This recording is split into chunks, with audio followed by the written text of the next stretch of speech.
श्रीमा trust संचलित श्रीमा Balniketan high school या समई ठाण्यातील शिक्षण क्षेत्रामध्ये 50 वर्ष पूर्ण होत आहेत.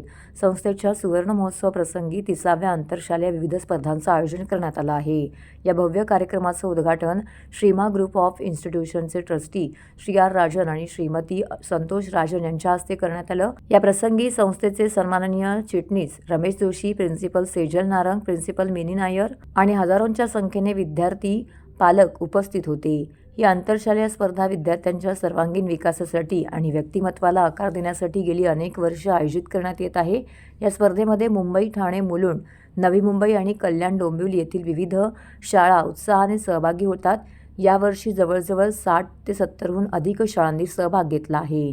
यामध्ये कथाकथन, स्पेलथॉन, पॉट पेंटिंग, चित्रकला, संस्कृत पाठांतर, हस्ताक्षर, फॅब्रिक पेंटिंग, काव्यपठण, मराठी, इंग्रजी, हिंदी या तिन्ही भाषांमधील वक्तृत्व स्पर्धा, सायन्स क्विज, पुष्परचना, गायन, संगणकीय सादरीकरण, टाकाऊ वस्तूतून टिकाऊ वस्तू तयार करणे, मेहंदी अशा विविध प्रकारच्या स्पर्धेतून मुलं आनंदाने सहभागी झाले होती. या स्पर्धांमध्ये त्या विषयातील तज्ज्ञ व्यक्तींनी जज म्हणून नेमण्यात आलं होतं. स्पर्धेमध्ये जे विद्यार्थी प्रथम आणि इतर क्रमांक आलेल्या विद्यार्थ्यांना कॅश प्राईज, प्रशस्तीपत्रक, ट्रॉफी, शील्ड अशी बक्षिसं देण्यात आली. तर दुसऱ्या दिवशीही विद्यार्थी, पालक, शिक्षक वर्ग यांनी सदर कार्यक्रम बघण्यासाठी गर्दी केली होती.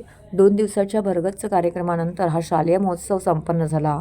यावेळी श्रीमा बालनिकेतन हायस्कूलच्या प्रिन्सिपल सेजल नारंग यांनी पत्रकारांशी बोलताना अधिक माहिती दिली.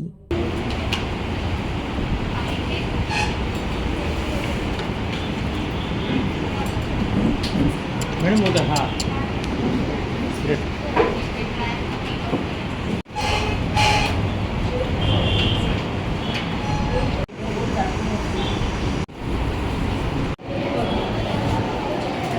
Hi Ram, pranams to all my seniors. I'm Sejal Narang, principal of Shrima Balniketan High School. जैसे कि कल मैंने ऑलरेडी आपको बताया था कि कल हमारा first day of inter school competition था, जो कि 30th इंटर स्कूल कॉम्पिटिशन हमने इनॉग्रेट किया. उसका आज सेकेंड डे है. आज सेकेंड डे में कौन से कॉम्पिटिशन है मैं आपके साथ थोड़ा शेयर करना चाहूँगी. आज के दिन में हमारे पास सोलो सिंगिंग, वो lower category 3rd standard onwards till 12th standard, group singing, solo singing दोनों है. और आज हमारे यहाँ सुबह से ऐसे राइटिंग भी हो चुका है, जिसमें बच्चों को हमने वो टॉपिक दिया है कि आप अपने अलावा सर्विस टूवर्ड्स द सोसाइटी आप कैसे करोगे.